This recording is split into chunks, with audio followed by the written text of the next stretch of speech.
Hey guys, what's up? I'm Sajan Editz and welcome back to my channel. I hope हजुरहरु सबैजना सन्चै हुनुहुन्छ र guys मैले हजुरहरुको लागि भनेर आज नयाँ एडिटिङ लिएर आएको छु र आज हाम्रो एडिटिङ भनेको फादर्स डे कन्सेप्टमा हुनेछ र एडभान्समा सबै फादर्समा मेरो ह्यापी फादर्स डे र गाइज यो फोटो एडिटिङमा मैले जति पनि ब्याकग्राउन्ड पीएनजीहरु युज गर्छु त्यो सब मैले डिस्क्रिप्सन बक्समा राखिदिन्छु त्यहाँ गएर डाउनलोड गर्न सक्नुहुनेछ र डाउनलोड गर्दा यदि केही प्रब्लम आउँछ भनेदेखि मलाई फेसबुकमा मेसेज गर्न सक्नुहुनेछ मैले फेसबुकको लिंक पनि तल राखिदिन्छु र भिडियो मन परेमा भिडियोलाई लाइक कमेन्ट शेयर एन्ड च्यानलमा नयाँ हुनुहुन्छ भने प्लिज च्यानललाई सब्स्क्राइब गर्न नबिर्सनु होला हजुरहरुकै सानो भाइको च्यानल हो र गाइस अब धेरै कुरा नगरी भिडियोतर्फै जाम let's go for it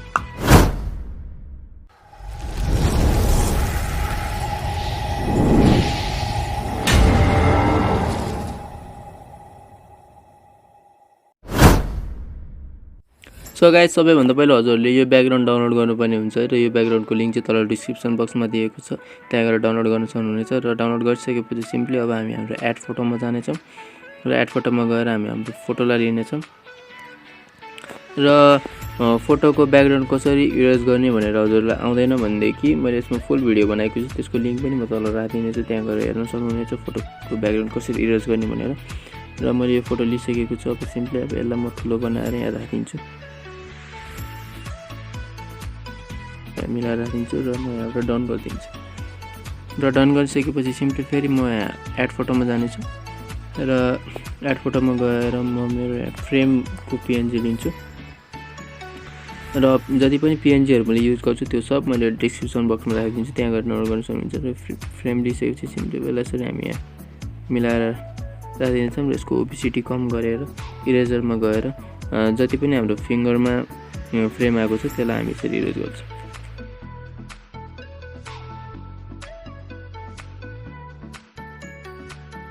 erase गरिसकेपछि अब हामी यहाँ डन गर्छौँ र डन गरेर यसको ओपेसिटी बढाइदिन्छौँ र ओपेसिटी बढाइसकेपछि अब हामी डन गर्छौँ र डन गरिसकेपछि फेरि अब हामी हाम्रो एड फोटोमा गएर हाम्रो फादरको फोटो लिन्छौँ फादरको फोटो लिएर साइज सानो गरेर यसको ओपेसिटी कम गरेर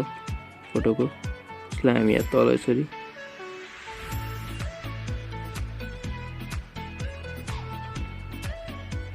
र इरेजरमा गएर सेपमा गएर यसरी हामी यसको यसलाई काट्छौँ यहाँ यसरी काट्यो भने हाम्रो यहाँ सिधा काटिने छ है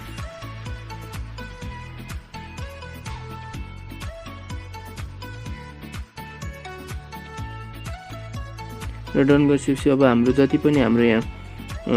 फिङ्गरमा फोटो आएको छ हामी त्यसलाई इरेज गर्छौँ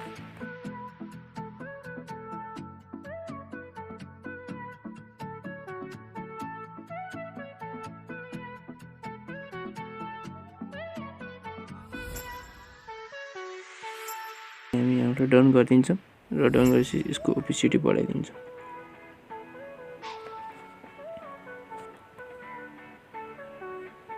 यसको ओपेसिटी बढाएपछि अब हामी राइट क्लिक गरेर डन गर्छौँ र डन गरिसकेपछि अब सिम्पली हामी फेरि हाम्रो यहाँ एड फोटोमा जान्छौँ र एड फोटोमा गएर ह्यापी फादर्स डेको टेक्स्ट पीएनजी लिन्छौँ र यसको बेन्डिङ मोडमा गएर मल्टिप्लाई गरिदिन्छौँ र मल्टिप्लाई गरेर हामी यहाँ ह्यापी फादर्स डे भनेर यसरी लगाउँछौँ र हामी डन गरिदिन्छौँ र डन गरिसकेपछि फेरि हामी एड फोटोमा जान्छौँ र एड फोटोमा गएर एउटा यो पिक्चरको पीएनजी लिन्छौँ र यसरी हामी यहाँ लगाइदिन्छौँ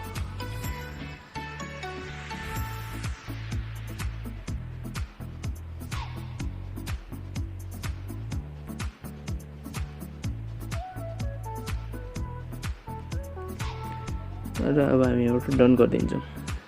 र डन गरिसकेपछि सिम्पली अब हाम्रो जति पनि पीएनजीहरु युज गर्नु थियो युज भइसकेको छ अब हामी ड्र टुलमा गएर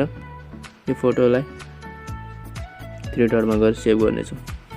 र सेभ गरिसकेपछि अब हामी हाम्रो लाइटरुमलाई ओपन गर्नेछौँ सो गाइज हाम्रो यहाँ लाइटरुम ओपन भइसकेको छ अब लाइटरुम ओपन भइसकेपछि हामी एड फोटोमा गएर जुन हामीले पिक्सआर्टमा एडिट गरेको फोटो थियो त्यसलाई लिन्छौँ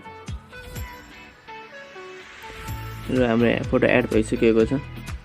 फोटो एड भइसकेपछि सिम्पली त्यो फोटोलाई लिन्छौँ हामी र फर्स्ट हाम्रो यो लाइटमा गएर कन्ट्रास्ट हल्का बढाउँछौँ हाइलाइट कम गर्छौँ, स्याडो बढाउँछौँ, व्हाइटलाई हल्का बढाउँछौँ, ब्ल्याकलाई कम गर्छौँ। र अब हामी कलरमा जान्छौँ र कलरमा गएपछि मिक्समा जान्छौँ र मिक्समा हाम्रो रेडलाई हामी हल्का यसको स्याचुरेसन बढाउँछौँ र ओरेन्जको स्याचुरेसन कम गर्छौँ र लुमिनेन्स बढाइदिन्छौँ। लुमिनेन्स हल्का मात्र बढाउँछौँ अहिलेको लागि र यसको ब्लूको यु माइनस गर्छौँ, स्याचुरेसन माइनस गर्छौँ अनि यो ब्लूको पनि यु माइनस, स्याचुरेसन माइनस र ग्रीनको हल्का स्याचुरेसन बढाउँछौँ र हल्का यु बढाउँछौँ र हामी यहाँबाट डन गरिदिन्छौँ र यसको भाइब्रेसन हल्का बढाउँछौँ र यसको स्याचुरेसन माइनस गर्छौँ 6 जति। र अब हामी यहाँ सेलेक्टेड टुलमा जान्छौँ अहिले र सेलेक्टेड टुल लाइटरुमको प्रिमियम भर्जनमा आउँछौँ र प्रिमियम भर्जन मैले लिङ्क तल डिस्क्रिप्सनमा दिएको छु, त्यहाँ गएर डाउनलोड गर्न सक्नुहुनेछ। र सिम्पली अब हामी प्लसमा जान्छौँ, प्लसमा गएर सर्कल गर्छौँ, सर्कलमा गएर हाम्रो जुन फादरको फोटो छ हल्का व्हाइट व्हाइट देखिएको छ त्यसैले हामीलाई यसरी लिन्छौँ र कलर्समा गएर यसको स्याचुरेसन बढाइदिन्छौँ, स्याचुरेसन बढाइदिन्छौँ र हामी यहाँबाट डन गरिदिन्छौँ। अब हामी हाम्रो यहाँ कलरमा जान्छौँ र मिक्समा गएर अब यसको ओरेन्जको लुमिनेन्स हल्का बढाइदिन्छौँ र हामी यहाँबाट डन गर्छौँ। डन गरिसकेपछि तल हामी क्ल्यारिटीमा जान्छौँ र क्ल्यारिटीको हामी हल्का घटाउँछौँ, क्ल्यारिटीलाई -24-25 गर्छौँ र यसको भिग्नेटलाई अनि माइनस गर्छौँ, -40 जति गर्छौँ र टेक्सचरलाई बढाउँछौँ हल्का 10 जति र बढाइसकेपछि अब हामी यहाँ सार्पनेसमा जान्छौँ